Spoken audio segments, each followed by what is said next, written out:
Ma maison devient mon sac à dos, finalement. Et donc, j'ai quitté mon appartement il y a 2 ans. Et c'est un mode de vie qui, finalement, qui a résolu pas mal de mes problèmes, enfin, en tout cas, de mon mal-être, où je me sentais vraiment dans cet étau qui me resserrait sans arrêt. Là, au contraire, je me sens complètement libre. Vous vous apprêtez à écouter un podcast des Déviations.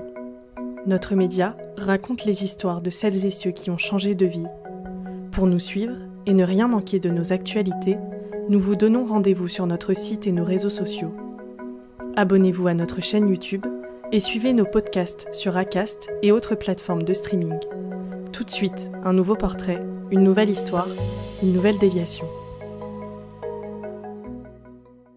Bonjour, je m'appelle Charlène, j'ai 40 ans et il y a 2 ans, j'ai quitté mon appartement et ma vie sédentaire pour voyager et travailler en même temps. Alors, premièrement, est-ce que tu peux me parler de ton enfance? D'où est-ce que tu viens? Où est-ce que tu as grandi? Donc j'ai grandi dans un tout petit village de 200 habitants en Normandie, au milieu des plaines immenses. Et à l'époque, j'avais beaucoup de mal à trouver ma place. Je rêvais de quelque chose de plus grand. Je voulais qu'il y ait du monde autour de moi, je voulais que ça bouge, que ça scintille. Et je rêvais des hauts sommets, et particulièrement des gratte-ciel. Quand j'étais petite, mes activités, mais il y avait rien d'intéressant, hein. Honnêtement, dans mes activités, j'ai grandi à la campagne, il n'y avait rien à faire. J'étais dans un tout petit village, j'avais pas d'activité particulière. Je m'ennuyais énormément. J'ai beaucoup connu l'ennui. Et t'arrivais pas à t'occuper? Non, parce que moi, je voulais m'occuper avec des choses qu'il n'y avait pas à la campagne. En fait, moi, je rêvais de monde, de diversité, de paillettes. Et il n'y avait pas tout ça à la campagne. À la campagne, il y avait simplement des arbres, la nature et le calme, le silence. Et toi, tu détestes le silence? À l'époque, je détestais le silence parce que pour moi, c'était synonyme d'ennui. Il ne se passait rien. Il n'y avait rien d'intéressant ni d'enrichissant. Et est-ce que tu arrivais quand même à te faire des amis, à en parler avec eux? J'avais des amis, bien sûr, mais je ne trouvais pas ma place au sein de ce groupe de personnes. Je me suis toujours sentie différente. C'était quoi le décalage? Ils rêvaient de quoi? Enfin, c'était quoi les différences entre vous? Donc mes amis à l'époque, ils rêvaient de fonder une famille, d'une vie assez classique en fait. Et moi, je rêvais toujours de plus grand. Je voulais vraiment, je cherchais les paillettes. Je voulais vraiment ça. Je voulais que ma vie, elle scintille. Et j'avais l'impression d'avoir une vie en noir et blanc. Alors que ce que je pouvais voir à la télé, où les personnes avaient une vie haute en couleurs. Et quand tu étais à l'école, comment ça se passait, ta scolarité, quand tu étais plus jeune? Ma scolarité, elle s'est passée plutôt bien, mais là encore, j'avais du mal à trouver ma place dans tout ça. En fait, j'avais l'impression que j'étais pas au bon endroit. Vraiment, c'était un sentiment qui m'habitait constamment, que j'étais pas au bon endroit. Même ce que tu apprenais à l'école, ça te plaisait pas? Ce que j'apprenais à l'école, oui, pourquoi pas, mais c'était sans grande passion. En tout cas, j'avais pas de passion à l'époque. J'étais une bonne élève, je faisais ce qu'on me demandait de faire, mais j'avais pas une matière préférée ou quelque chose vraiment dans lequel je pouvais m'épanouir. J'avais pas de métier rêvé, du tout. Je voyais... J'ai jamais vraiment eu de passion ou de choses où me dire qu'est-ce que j'aimerais faire de ma vie, j'en sais rien. Par contre, il y avait une chose que je voulais vraiment faire, c'était la fête. Et ça, je voulais que ma vie, elle soit une fête. Et j'en étais très loin à cette époque-là, mais c'était vraiment ça qui m'animait. En fait, je voulais vraiment sentir tout ce monde autour de moi, toute cette énergie... la nuit, les lumières, etc. Et c'était ça que je recherchais, complètement. Et ça, c'était une pensée ou tu avais vraiment un lieu défini, par exemple New York ou ce genre de choses qui te faisaient vraiment rêver? J'avais pas de lieu défini où est-ce que je voulais faire ça, mais je savais que c'était ça que je voulais. où je savais pas, et je savais même pas comment j'allais pouvoir faire ça, parce qu'à l'époque on n'avait pas autant les réseaux sociaux comme aujourd'hui. Moi j'étais dans un tout petit village, donc les gens cherchaient pas vraiment ça de leur vie. Mais je savais que c'était ça que je voulais, absolument. C'était mon objectif quand j'avais 20 ans, c'était ça. Et donc à l'adolescence, donc c'est au collège-lycée que tu as commencé à te sentir d'autant plus mal que quand tu étais petite? Au collège et au lycée, oui, je pense que ce sentiment d'ennui et ce sentiment où je me sens pas à ma place, il grandit de plus en plus, mais je sais pas quoi faire finalement contre ce sentiment. Donc je suis le mouvement finalement, donc je fais mes études comme tout le monde et je choisis des études un petit peu par hasard, des études qui vont me permettre de trouver un travail et qui vont aussi me permettre de sortir peut-être un peu de ma morosité. Et donc, je choisis à l'époque le marketing. Et ça t'a plu, le marketing? Est-ce que c'était mieux que l'école et ce qu'on t'apprenait avant? Donc, le marketing, oui, c'est quelque chose qui m'attire parce qu'on retrouve un peu ce côté paillettes, ça scintille, etc. On essaie de mettre des choses en avant. Mais j'avais toujours un problème avec l'endroit dans lequel j'étais. Ça, c'était toujours pas résolu. Parce que du coup, après, t'es partie étudier où? Alors, je suis partie étudier à Angers pendant 1 an. Et ensuite, j'ai fait un stage de fin d'année, donc à Caen, en Normandie. Même le fait d'être dans une ville un peu plus grande, tu sentais quand même que ça te convenait pas, le fait qu'il y ait un peu plus de choses à faire? Donc le fait d'être dans une ville plus grande, oui, ça m'allait mieux quelque part, parce qu'il y avait plus de monde, etc. Mais je manquais toujours de diversité, je manquais toujours de haut sommet, je manquais toujours de... Il n'y avait pas ce dynamisme en fait que je recherchais. La vie, je la voyais comme quelque chose de plat. Et moi, je voulais qu'il y ait quelque chose de vivant en fait. Et je le trouvais pas ça. C'était un sentiment vraiment monotone. Et c'était pas du tout comme ça que j'envisageais ma vie. Donc tu es à Caen pour ton stage de fin d'études. Explique-moi comment ça s'est passé, qu'est-ce qui s'est passé? Donc je suis à Caen dans cette agence de communication, je suis en stage de fin d'année et j'ai une conversation avec une de mes collègues qui va complètement changer le cours de ma vie puisqu'elle va me parler de l'effervescence de la vie londonienne et là j'ai été tout de suite complètement séduite. Et donc qu'est-ce que tu as fait? Qu'est-ce que ça a changé chez toi? Là, je commence à faire des recherches pour voir comment est-ce que moi aussi je pourrais aller vivre à Londres. Et je trouve un organisme qui, à l'époque, accompagne les jeunes Français à s'installer à Londres pour quelques mois. Et pour moi, cet organisme, à ce moment-là, il est vraiment c'est mon ticket de sortie. Et donc, tu décides de les suivre et tu arrives à Londres. Tu arrives à Londres donc après ton stage de fin d'études, c'est ça? J'arrive à Londres après mon stage de fin d'études. Et là, j'arrive à Piccadilly Circus, donc, qui est donc le centre de Londres. Et je suis accueillie par tous les grands écrans, les lumières, le monde. Je ressens vraiment à ce moment-là l'énergie de la ville. Et c'est vraiment ça que je suis venue chercher finalement. Et pour la première fois, vraiment, je me sens vivante. C'est cette expérience à Londres, le fait de partir à Londres, ça a été pour moi le début de ma vie. Tu décides de partir à Londres, que pensent tes proches de cette décision? Donc lorsque je décide de partir à Londres, donc moi je suis hyper contente de mon idée. Et là, mon entourage a plutôt une réaction de moquerie, je dirais, de cette idée, parce qu'on me dit mais tu parles pas la langue et tu connais personne à Londres. Qu'est-ce que tu vas aller faire dans cette ville? Et toutes les personnes autour de moi, donc toutes les personnes avec qui je suis allée à l'école, elles commencent toutes à prendre un premier CDI, à construire leur vie finalement. Et donc il y a moi qui veux aller faire quelque chose qui n'a rien à voir avec ce que tout le monde est en train de faire. La question qu'on me pose le plus souvent à cette époque-là, c'est mais tu n'as pas peur d'eux, accompagné de scénarios catastrophes en tout genre. Donc moi je les entends tous ces scénarios, mais il y a vraiment quelque chose au fond de moi qui me dit c'est ça qu'il faut que tu fasses. Et surtout, je vois qu'un seul truc, c'est que ma vie va devenir une fête, ce que je recherche depuis le début.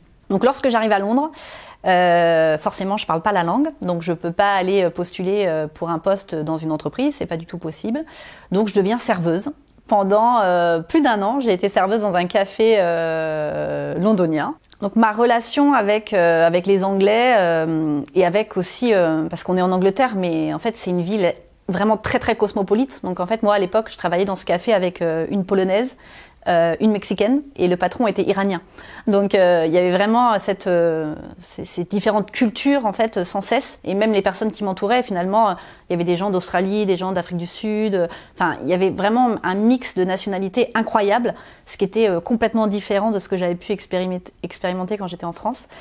Et j'adorais ça. Je trouvais ça ultra enrichissant de rencontrer des gens qui venaient quasiment du bout du monde et parfois de certains pays que je n'avais jamais entendu parler, et de pouvoir échanger sur leur histoire, sur leur manière de voir la vie, sur pourquoi ils étaient là. Enfin, pour moi, c'était un enrichissement constant. En fait, tous les jours, il y avait quelque chose d'intéressant qui se passait. Et quand tu as rencontré des gens là-bas, tu me disais que quand tu étais en Normandie, tu sentais un décalage. Est-ce que là, c'était différent à Londres et tu te reconnaissais beaucoup plus Donc finalement, à Londres, je me sentais à ma place. J'avais vraiment trouvé un endroit où je me sentais bien, c'est-à-dire que j'avais pas beaucoup d'argent, je travaillais dans un café, je parlais pas très bien la langue, je vivais à l'époque, je partageais ma chambre avec d'autres personnes, on était 4 à se partager une chambre, et pourtant j'étais juste super contente. Honnêtement, c'était un moment de ma vie qui était incroyable. J'en garde un souvenir extraordinaire. Et longtemps, j'ai souvent dit que ça a été ma meilleure vie finalement, parce qu'il y avait une page blanche où je pouvais écrire l'histoire que je voulais. Personne n'allait venir me dire ce que j'aurais dû faire ou comment je devrais le faire, etc. Là, j'étais vraiment seule à écrire ce que je voulais, à écrire une vie que j'avais envie de vivre. Tu m'avais raconté une anecdote quand tu servais dans ce café. Tu peux me la redire, celle avec que tu comprenais pas et tout ce qu'il te demandait. Ok. Donc je parle pas très bien la langue, et donc il y a un sentiment quand même si j'aime beaucoup la ville, je ressens un sentiment d'infériorité parfois parce que j'arrive pas à m'exprimer en fait comme j'aimerais le faire. Et je comprends pas non plus quand les autres me parlent. Donc je me souviens d'un moment où j'étais justement dans ce café où quelqu'un est entré et m'a demandé à quelle heure on fermait. Mais il a utilisé un mot que moi je ne connaissais pas pour dire fermer justement. Et en fait je l'ai fait répéter au moins 3 ou 4 fois jusqu'à qu'il change de mot et que là je connaisse le mot qu'ils veulent employer. Et je me suis vraiment sentie une totale idiote, honnêtement, à ce moment-là, en me disant, mais je sais même pas comment on dit fermer. C'est une catastrophe, en fait. Et donc, j'imagine que pendant 10 ans, t'es pas restée dans ce café. Quand est-ce que t'es partie et qu'est-ce que t'as fait après ? Donc, j'ai vécu 10 ans à Londres. 10 ans où il y a eu des obstacles, des doutes, beaucoup de joie et surtout beaucoup de travail. Forcément, j'ai commencé en étant serveuse et je voulais devenir responsable marketing dans la City, qui est donc le quartier des affaires à Londres.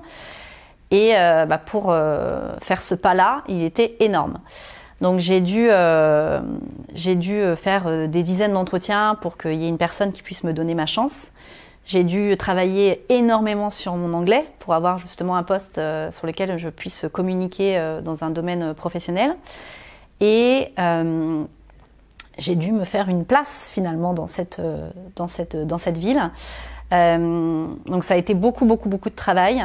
J'ai dû reprendre mes études également parce que j'avais pas le niveau suffisant pour intégrer des postes que je voulais faire. Donc pendant 2 ans, j'ai fait les cours du soir et j'allais au travail toute la journée pour obtenir un master.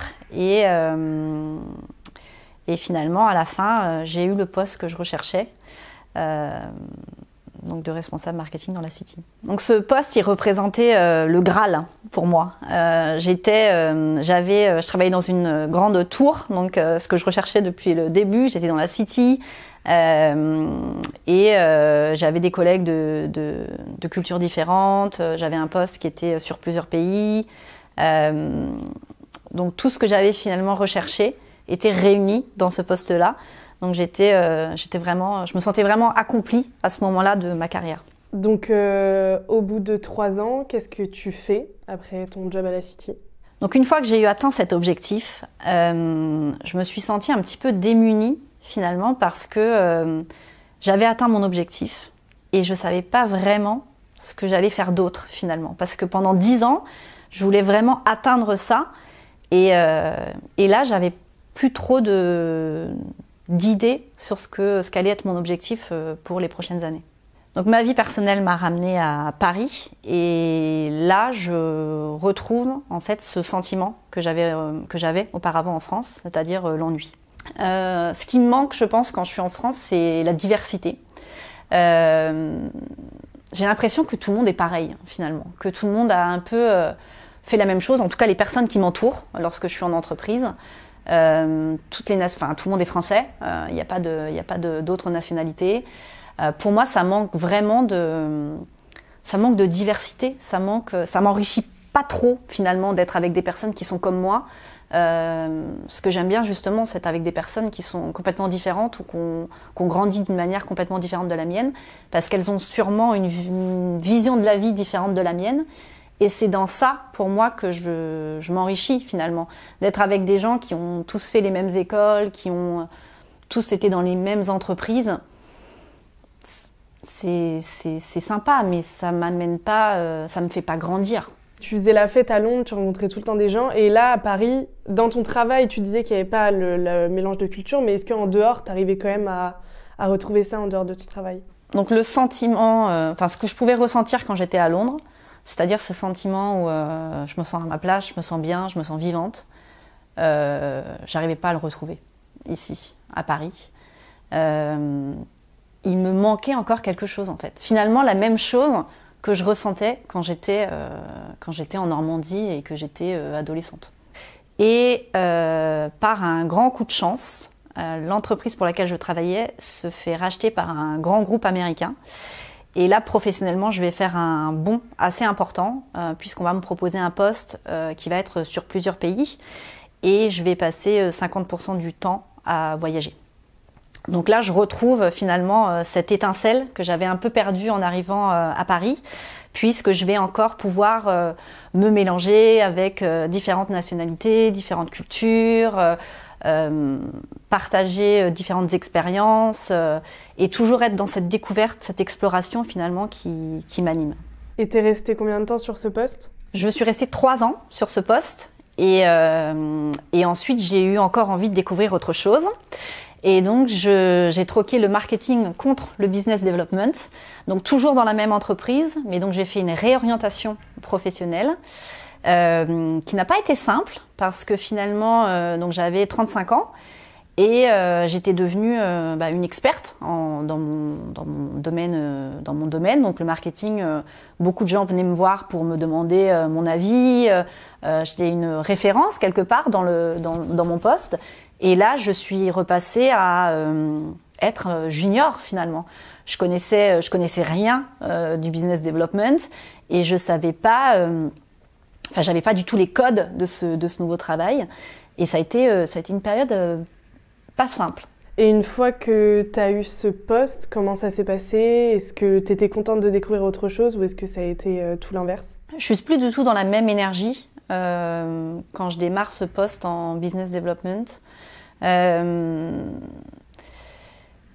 Au fur et à mesure, en fait, je me rends compte que finalement tout ce que je fais, c'est des zooms et des slides, et que pour moi, ça n'apporte rien, ni à moi, ni aux autres, et ni au monde.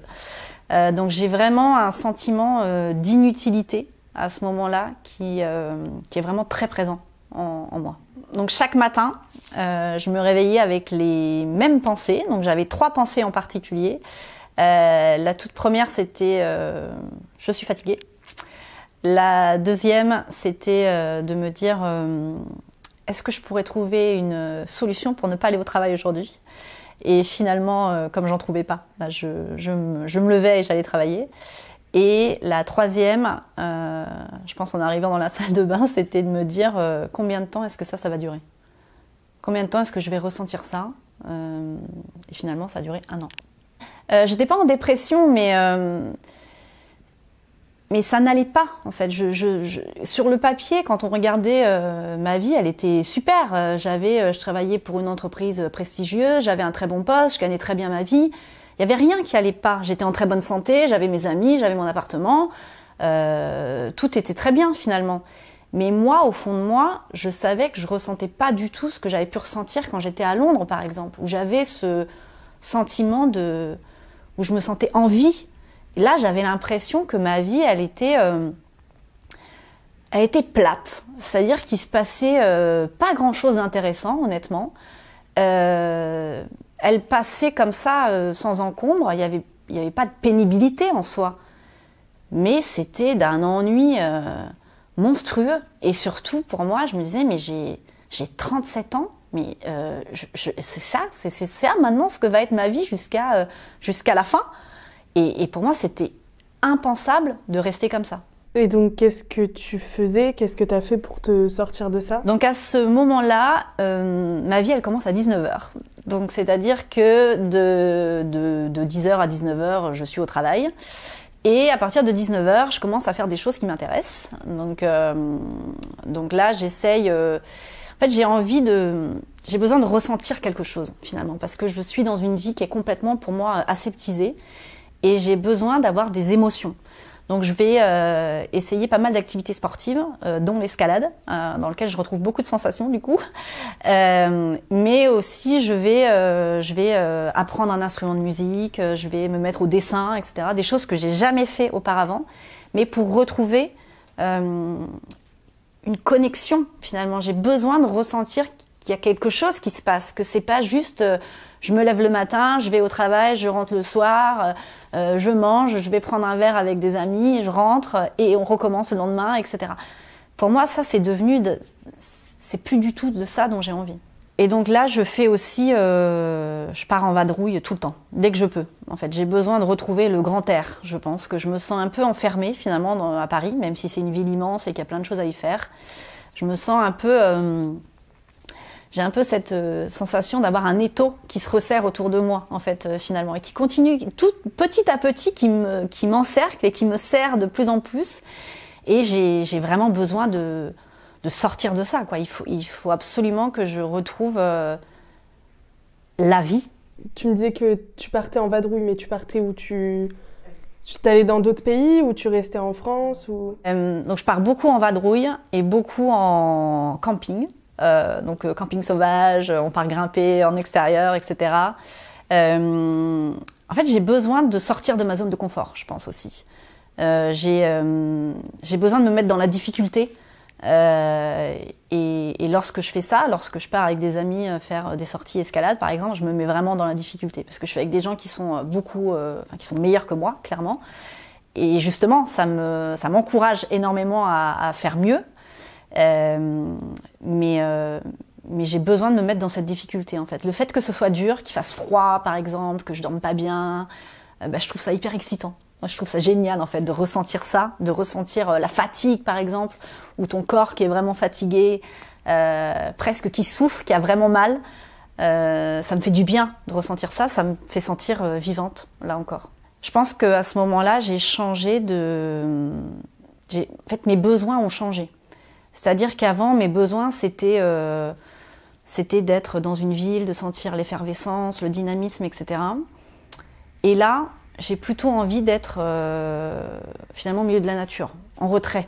Finalement, ce silence que je détestais quand j'étais en Normandie, qui m'insupportait au possible, là, je suis très contente de le retrouver.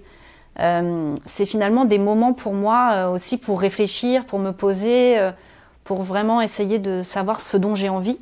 Et finalement, ces moments-là sont hyper importants. Et ça, ce changement d'envie, tu l'as ressenti d'un coup? Ça s'est fait progressivement? Comment t'expliques que d'un coup, tu veuilles plus du tout les mêmes choses qu'avant? Donc, je pense qu'avec le temps, j'ai tout simplement évolué. C'est-à-dire que j'avais envie de vivre une vie qui était une fête. Je l'ai fait, c'était très bien. J'avais envie d'avoir une carrière à l'international, très bien, je l'ai fait.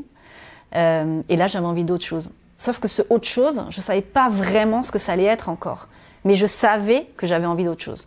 Donc, tu étais dans ton travail de business development. Tu sentais que tu avais envie d'autre chose, mais comment tu as fait pour quitter ce travail?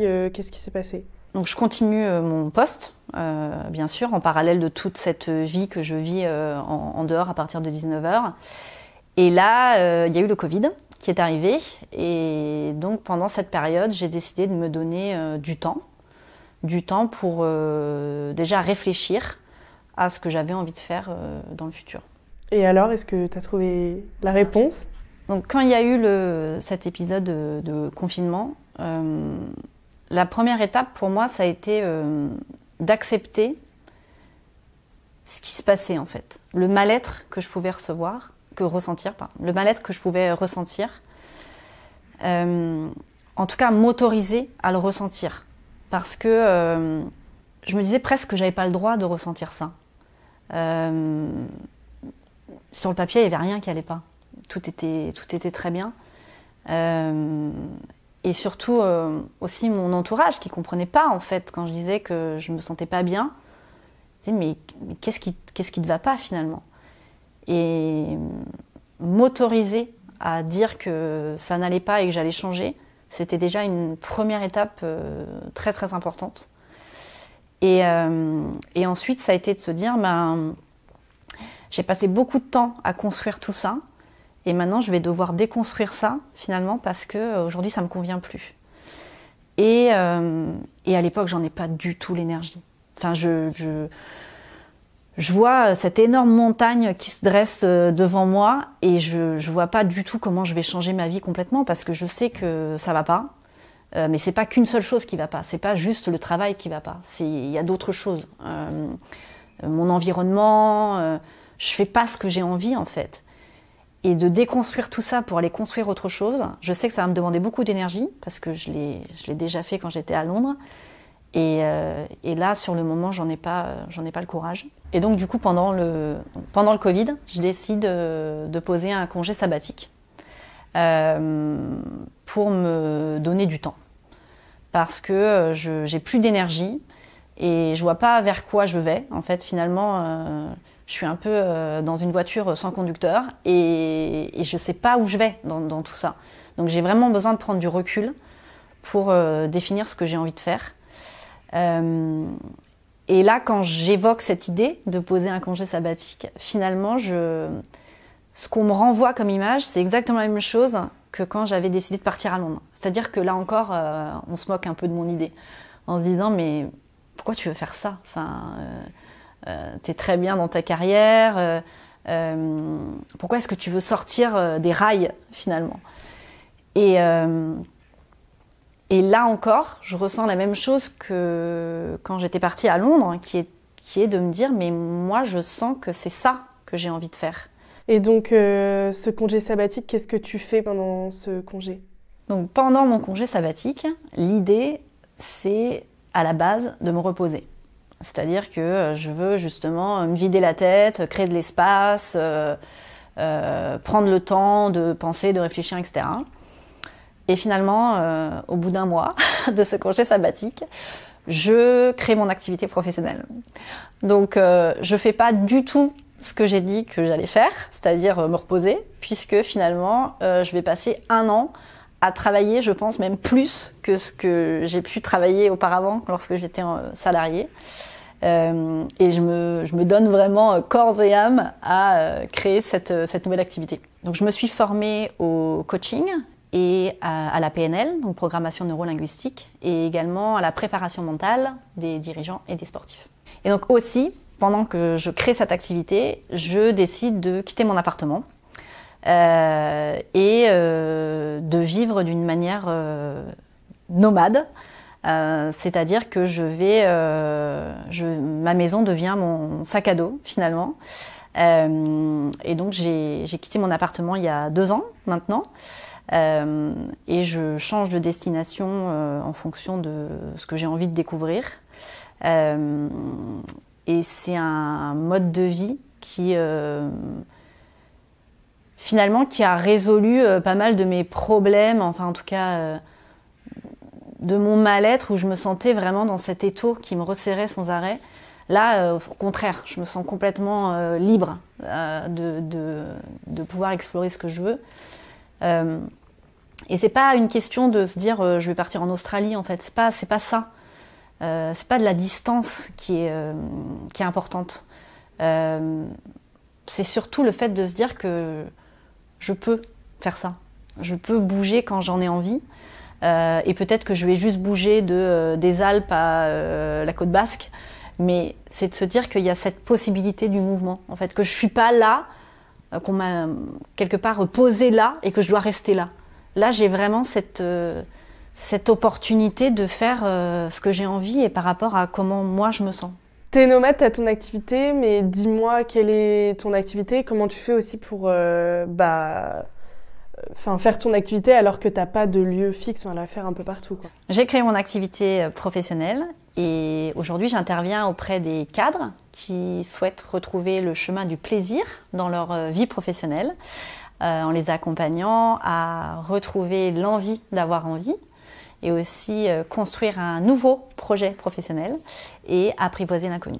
Donc j'ai choisi l'activité d'aider les cadres parce que lorsque je suis arrivée en France, j'ai été extrêmement surprise de rencontrer des dizaines, voire des centaines de personnes qui étaient en poste et qui n'étaient pas du tout épanouies dans leur poste. Elles restaient toutes dans leur rôle parce que soit elles avaient peur de faire autre chose, ou soit elles ne savaient pas quoi faire d'autre. Et moi, j'ai du coup j'ai démarré ma carrière professionnelle à Londres, et là-bas, la philosophie londonienne, c'est de se dire, mais si ça ne te convient pas, fais autre chose. C'est possible de faire autre chose. Il faut juste que tu mettes en place les différentes étapes pour que tu puisses faire autre chose. Mais c'est possible de le faire. Ne reste pas comme ça dans quelque chose qui ne te convient pas, juste parce que tu te dis, je ne sais pas quoi faire d'autre. Et du coup, c'est vraiment là-dessus que je voulais agir dans mon activité, pour avoir des personnes aussi dans une entreprise qui sont beaucoup plus engagées, qui ont envie d'être là, en fait, finalement. Elles se lèvent parce qu'elles ont envie d'être là, pas seulement parce que elles savent pas quoi faire d'autre ou elles se disent je dois payer mes factures, donc il faut que je vienne là, j'ai pas le choix. Mais il y a plein de métiers aujourd'hui qui sont disponibles et de plus en plus. La plupart des métiers qui sont dans 5 ans, on les connaît pas encore aujourd'hui. Donc il y a plein de choses qu'on peut faire. Mais pour ça, il faut être curieux, il faut avoir envie de faire autre chose. Et c'est vraiment ça que je travaille avec les personnes que j'accompagne. C'est cette curiosité, c'est de se dire, oui, c'est l'inconnu, mais l'inconnu, c'est ce qu'on vit finalement tous les jours, c'est ce qui nous enrichit. Sinon, il se passe rien. Et quand tu as commencé cette activité, ça t'a plu tout de suite? Tu sentais que ça allait correspondre au futur que tu avais envie de te donner? Donc, lorsque j'ai démarré, oui, tout de suite, j'ai su que c'était quelque chose qui me plaisait parce que déjà, j'adore écouter les histoires des personnes. Je pense que c'est quelque chose qui me plaît énormément. Et surtout, je me suis sentie utile. C'est-à-dire, pour la première fois, d'avoir quelqu'un à la fin d'une heure qui va vous dire « mais merci beaucoup, merci de ton écoute », ou à la fin d'un accompagnement qui va dire « tu m'as permis de faire X, Y, Z », c'est quelque chose que je voyais plus depuis des années. Dans mon poste auparavant, j'avais du mal à trouver à quoi servait mon poste finalement. Et là, je ressentais vraiment qu'il y avait une vraie utilité finalement et que j'apportais quelque chose aux autres et que peut-être je participais au fait qu'il y ait un monde professionnel qui soit un peu meilleur que celui qui soit aujourd'hui. Et donc concrètement, comment tu arrives à mixer le fait d'avoir toujours besoin d'aventure et aussi le fait de travailler? Comment tu mixes les deux au quotidien? Donc cette activité, je l'exerce un peu partout finalement, puisque toutes mes sessions sont faites en visio, donc je peux travailler de n'importe où. Donc c'est aussi pour ça que je continue à être nomade. Je travaille et je voyage en même temps. Donc mes clients, je les trouve principalement en ligne, donc via les réseaux sociaux, via la création de contenu et maintenant avec le fait que je sois active depuis 2 ans, le bouche à oreille qui s'est beaucoup mis en place. Donc aujourd'hui, je suis très épanouie. Je me sens vivante, en fait, tout simplement. Cette notion le fait d'avoir changé mon lieu de vie, le fait d'avoir changé mon activité professionnelle, en fait, la combinaison des deux fait que j'ai retrouvé cette étincelle que j'avais perdue complètement auparavant. Vous venez d'écouter un podcast réalisé par Myriam Amossé et Chloé Robert. N'hésitez pas à commenter, nous écrire et partager si ce podcast vous a plu. Notre média, vous pouvez le retrouver sur lesdéviations.fr, Facebook, Instagram, LinkedIn, TikTok et YouTube. Nous n'avons qu'une vocation, raconter les histoires des personnes ayant changé de vie. Alors à très vite pour un nouvel épisode.